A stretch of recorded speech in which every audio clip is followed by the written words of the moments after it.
Today, gagawa tayo ng banana loaf bread with chocolate chips na pang negosyo.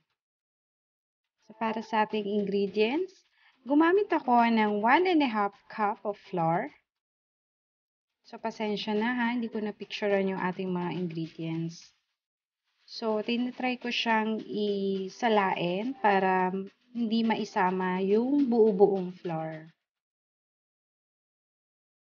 And then, maglalagay tayo ng 1 teaspoon of baking powder,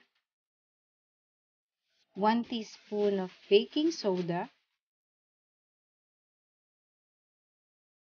and 1 teaspoon of salt.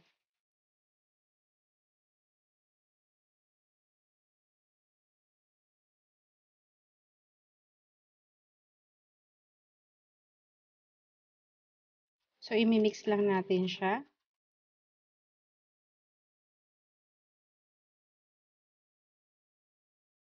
So, ngayon, magmamash naman tayo ng ating banana. So, gumamit ako ng 6 pieces of banana, yung small size lang.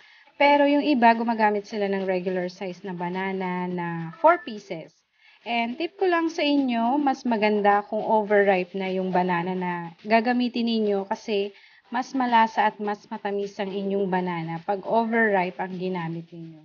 Yun talaga yung pinaka-perfect na banana na ginagamit kapag gagawa ka ng banana cake. Pero kung meron kayong mga hindi pa hinog, pwede rin naman yun. And then, maglalagay tayo ng 1 cup of brown sugar. Pwede rin kayong gumamit ng half ng white sugar and half ng brown. Depende na lang sa gusto nyong tamis. And then, naglagay tayo ng 2 egg. Then, paghahaluin lang natin sila.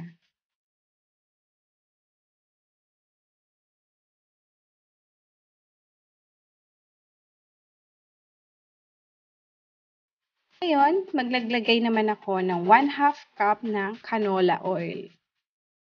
And then, eto naman sa ating, para mas tumagal yung life ng ating banana loaf bread, maglalagay tayo ng milk. And then, yung milk nyo, lalagyan ninyo 1 tablespoon of vinegar. So, mas maganda kung mas maaga nyo siyang na-prepare para talagang mas nag-mix yung dalawang ingredients.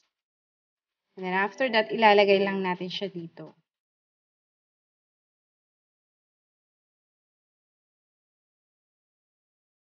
And haluin lang natin siya.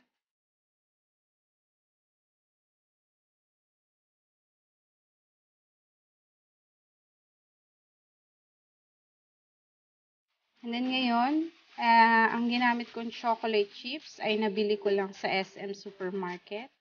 Kakahalaga lang yan ng 106 pesos. So, maraming beses mo na rin siyang pwedeng magamit. So, tipid naman siya. And then, kung mapapansin nyo, nilagyan ko siya ng flour. Mas maganda kasi kung kukotan niyo yung inyong chocolate chips ng flour para hindi siya, pag niluto siya mamaya, hindi siya kagad yung lusaw na biglang magbabagsakan mismo dun sa may container ng inyong loaf bread. So, yan yung, ang purpose niyan is yung para ma-prevent siya na bumagsak lahat dun sa pinakababa ng inyong container. So, ngayon, imimix lang natin yung ating mga mixture ingredients, yung dry, tsaka itong wet, sorry, dry and wet. So, ngayon, imimix lang natin silang dalawa. Gentle lang and make sure na na-mix nyo siyang maigi. Pangit din kasi kung may makikita or malalasahan tayo na buo-buong harina. So, make sure kapag magmi-mix na kayo, i-check nyo talaga, double check, triple check na talagang nag-mix yung inyong harina para hindi naman tayo mapahiya sa ating mga customer.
luto na siya. So, kaya nilalagyan ko siya ng dairy cream. Pasensya na, manual lang talaga. Wala ako yung brush. Wala pa masyadong gamit si Chrissy sa pagbe-bake. So, ito yung ating container. So, maglalagay na tayo. Ang paglalagay natin ng banana cake na mixture is, wag niyo pupunuin yung container. Dapat half full lang. Kasi, pag na-heat na siya, aalsa ang ating banana cake. So, syempre, ayaw naman natin siyang umapaw sa ating pan. So, ang tip lang, wag niyo siyang ipo-full. Dapat half lang ng container para hindi siya umapaw dun sa ating mismong container. Kalahati lang kasi aalsa pa siya later.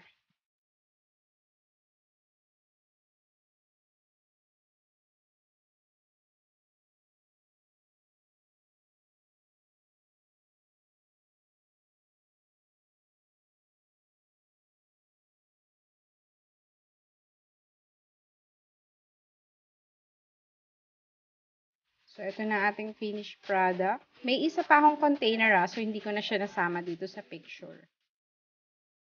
So, since walang oven si Chrissy, gagamit tayo ng pangmasa. Gagamit tayo ng pan. So, nilagyan ko lang siya ng rack sa loob and then ipe-preheat ko siya into 800 degrees. So, ang gamit ko dito is induction cooker. So, pwede rin naman yung mismong gas range. So, kapag mainit na siya, painit nyo na yung pan, pwede nyo nang ilagay yung inyong banana loaf bread container. Banana loaf bread container. So, ang kasya lang dito sa aking pan is isang medium at isang small na container. So, kung makikita nyo, naglagay pa ako ng chocolate chips sa ibabaw kasi mas gusto ko yung maraming chocolate chips. And then, tatakpan lang natin siya. So, ayan. As you can see, medyo umaalsa na siya. Ayan yung sinasabi ko sa inyo, huwag niyong pupunuin kasi aalsa pa ang ating banana loaf bread pag nainita na siya. Kung mapapansin nyo, hindi rin ako gumamit dito ng tubig. So, hindi siya yung steam na lalagyan mo ng tubig. So, heat lang talaga mismo ang way ng pagluluto niya. So, yan. Gagamitan natin siya ng toothpick para makita natin kung luto na ba yung loob. So, since may sumasama pang mga konti-konti, medyo ihihit mo pa siya ulit. And then, yan. We're done na sa ating banana cake. As you can see, ang ganda ng kanyang color. And then, yung texture niya. Lutong-luto talaga. Nakakatakam. So, yummy. Ngayon, tatry na natin siyang tanggalin sa pan. Tignan natin kung umubra ba ang paglalagay natin ng ating dairy cream since wala tayong wax paper.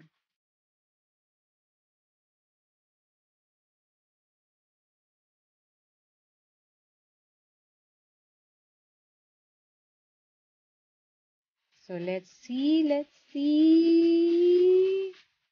Walas! Diba? Perfect ang ating banana cake. Hindi siya nadurog. Saktong-sakto lang ang kanyang texture. So, try natin itong isa. So, pag madikit siya, pukpukin nyo lang. Pukpuk lang hanggang sa bumaba siya. And then, tadaan! So, di ba? First time ni Chrissy yan. And I'm so happy na successful ang ating banana cake. Kahit wala tayong oven, naluto ang ating banana cake. And kung makikita ninyo, fluffy ang ating banana cake. Tamang-tama lang ang kanyang texture, hindi siya nasunog. So, niluto ko siya sa heat na 800 degrees.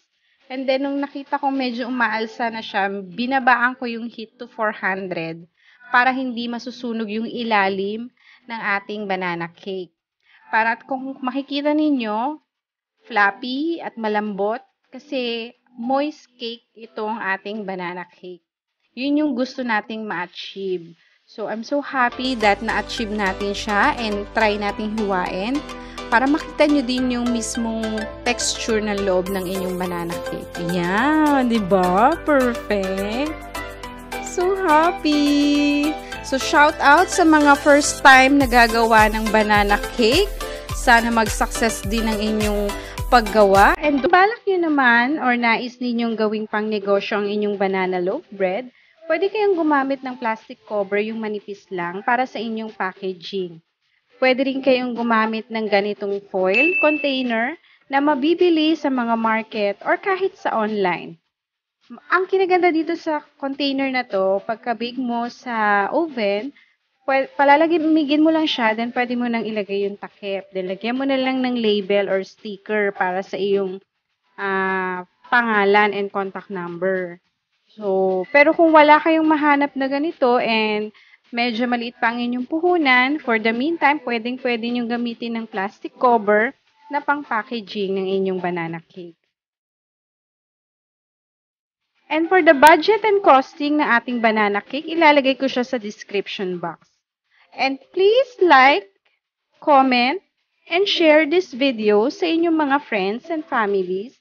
And please consider to subscribe my channel and click the bell notification para notified kayo sa aking mga videos.